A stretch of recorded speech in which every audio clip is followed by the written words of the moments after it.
Hi everyone, I want to make a video doing a breakdown of a match of one of my students at the most recent grappling industries competition. Specifically, I wanted to focus on a very nice half guard chest to chest passing series. That was something that we worked on in the classes time and time again, and I think it's a staple of guard passing, and you can see him putting in action his first competition, actually, in his debut.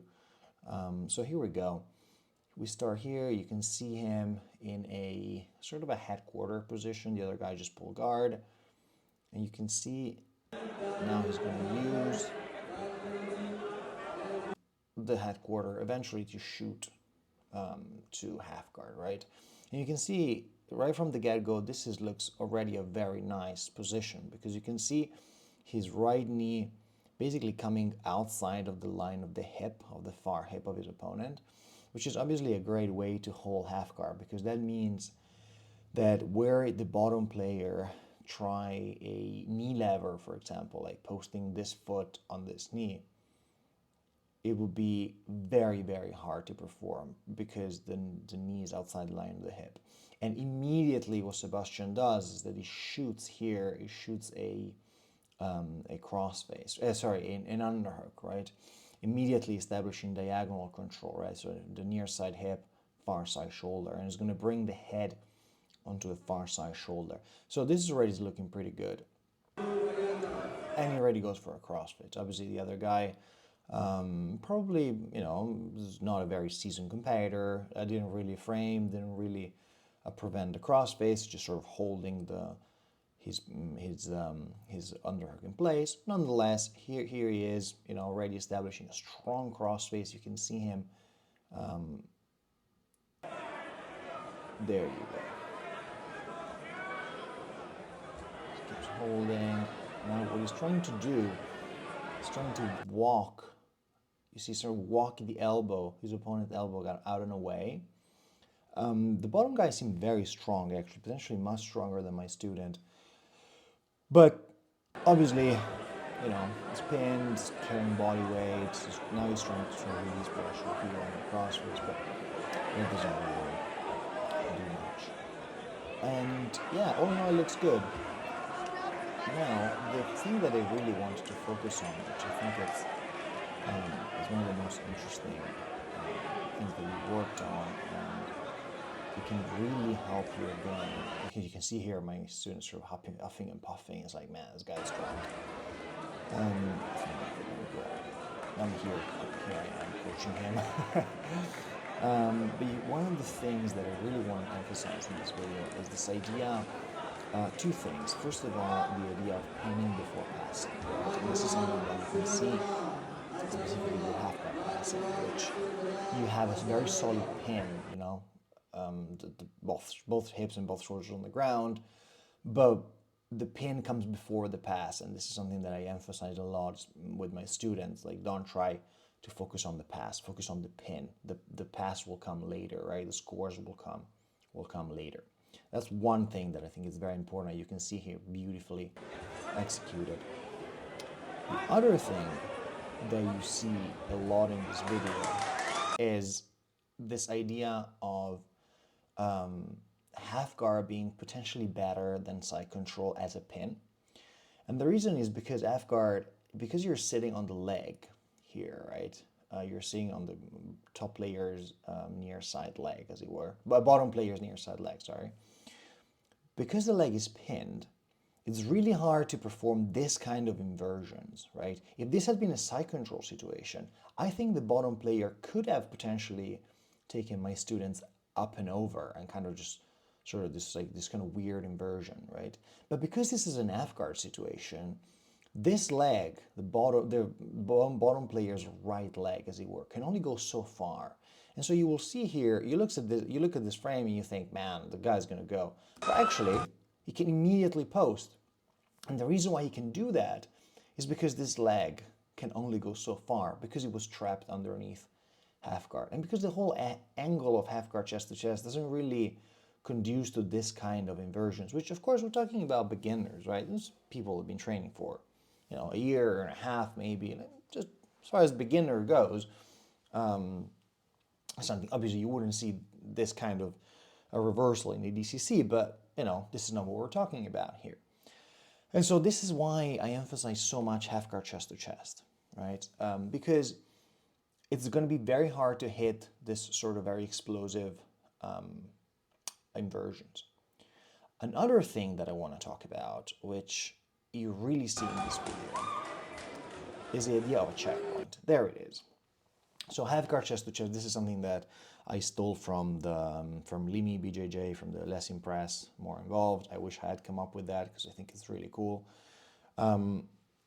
This idea of checkpoint. So when you play top game, you want to hit checkpoint, as in you want to hit positions that are control positions, and where you to try to advance and fail, you would fall back to the checkpoint. And a checkpoint is a position in which bottom player is carrying body weight, right? And you can see this very clearly here, right? So my student is in a clear checkpoint here. This is sort of chest to chest, with top, head, and arm, right? Bottom player hits the Limi guy, his name is Jake, I think it's Jake. Says, well, you want your partner to hit, or your opponent in this case, to hit the reset button. Talks about the reset button as much as possible, right? And so what bottom player is trying to do here is to hit the reset button by hitting an explosive move and trying to sort of shake him off. And there it is, reset button. Very big explosive movement. Now, Sebastian, my student, instead of falling back, as you were imagining you're climbing the control ladder rung by rung, instead of falling back to the very bottom of the ladder and like going back to full guard, close guard, or whatever the case might be, or even just lose the position entirely, he says, well, it's fine. I don't need to pass to mount. I don't need to pass the guard. What I need, I am okay with just falling back to the previous checkpoint. And so you look at this and you think, oh man, I'm almost mounted. Maybe I can try to sort of quickly jump above the elbow here and quickly jump towards mount. But that would have been a bad idea, because the bottom player could have hit another reset button yet again and maybe, get rid of him entirely and just sort of bringing back to a neutral position. Instead, what Sebastian does is that he says, okay, I am fine with not going to mount as long as you hit this reset button and I fall back to my checkpoint. And you can see here, back in his half guard chest to chest, fighting for his underhook, right? And so the more the bottom player is concerned with keeping the leg in between his legs so that he doesn't get scored on, the more Sebastian is actually looking to establish upper body control. So while the bottom player is busy keeping the lower body in check, Sebastian is climbing at the upper body, right? Which is what eventually will grant him the pass later on. And there you go. You're back to a checkpoint. So the net gain of this exchange is that we're back where we started, except bottom player gas tank, it starts getting depleted because you already hit that reset button once, right? Again, I recommend the video of Jake from Limi BJJ. Absolutely game changer. Here we are again. Now I'm just going to try to block the underhook once again. This goes on for a bit. There's really no pressure here, no time pressure here, because the odds are stacked in your favor. Okay, it goes on the floor. Keep a good underhook control. This is all very good stuff. Now he's trying to, and this is another checkpoint. You see here, again, very clear. He is going to 3/4 mount, right? Which is a great position per se, and he could have tried with that, but he lost the underhook somehow. He could have tried to say, you know what, I'm 3/4 mount. I'm just going to try to mount straight from here, because why not? I'm so close, I'm greedy, I want that. But because he doesn't have an underhook, if he tries to mount straight from here, it might lose the position entirely, right? And you can see here he says, well, it's fine. You can push my knee back with this hand. You can push my knee back into your half guard as long as I go back to my checkpoint and I regain my underhook that I lost in the meanwhile. And there we are, back to the checkpoint. This is fine work. This is fine guard passing. So especially from a strategic perspective. The positions per se are very basic, right? You know, people who train for a year, they all, you know, if you're probably familiar with this position, but the way in which these positions are used, it's actually very, very smart. And you can see here, now he has an underhook, now he's been cooking his opponent right now for a couple of minutes. Now he's ready to start mounting. And he's not making big efforts because he knows that he has upper body control. So he's trying to drive the 3/4 mount. Can he free the foot? Maybe he can, maybe he can't. Doesn't matter. Oh, he can't. Okay, it's fine. It doesn't matter. As long as I keep my chest-to-chest control, I don't really care if you have, you know, a 3/4 mount here or it doesn't matter. As long as I keep the pin and I keep advancing from checkpoint to checkpoint. So eventually, let's see what happens now. Eventually, that's it. That's the other thing that I really want to emphasize from here. And then with this, now we stop. Something that I often talk about in the chest-to-chest classes, whenever you get to 3/4 mount, especially when you have an upper body control, so a near side underhook, far side underhook, you know, double underhook, top-headed arm, whatever the case might be. Mount transitions often happen reactively and not proactively. So what does that mean? We all know the 3/4 mount pass, right? We all know, you know, you're here, you have your underhook, top-headed arm, and now you punch your hook inside the leg here, and eventually you free. But this is really a proactive way of mounting, which is very good. But does it take into account the fact that you want to force your opponent to hit the reset button as many times as possible? Now, bottom player here is in a terrible dilemma. If he just holds on to this foot, right, forever, he's never going to get out of here because there's a strong upper body connection. It's going to be very hard to peel. If he focuses all of his energies here, never going to get out of here, right?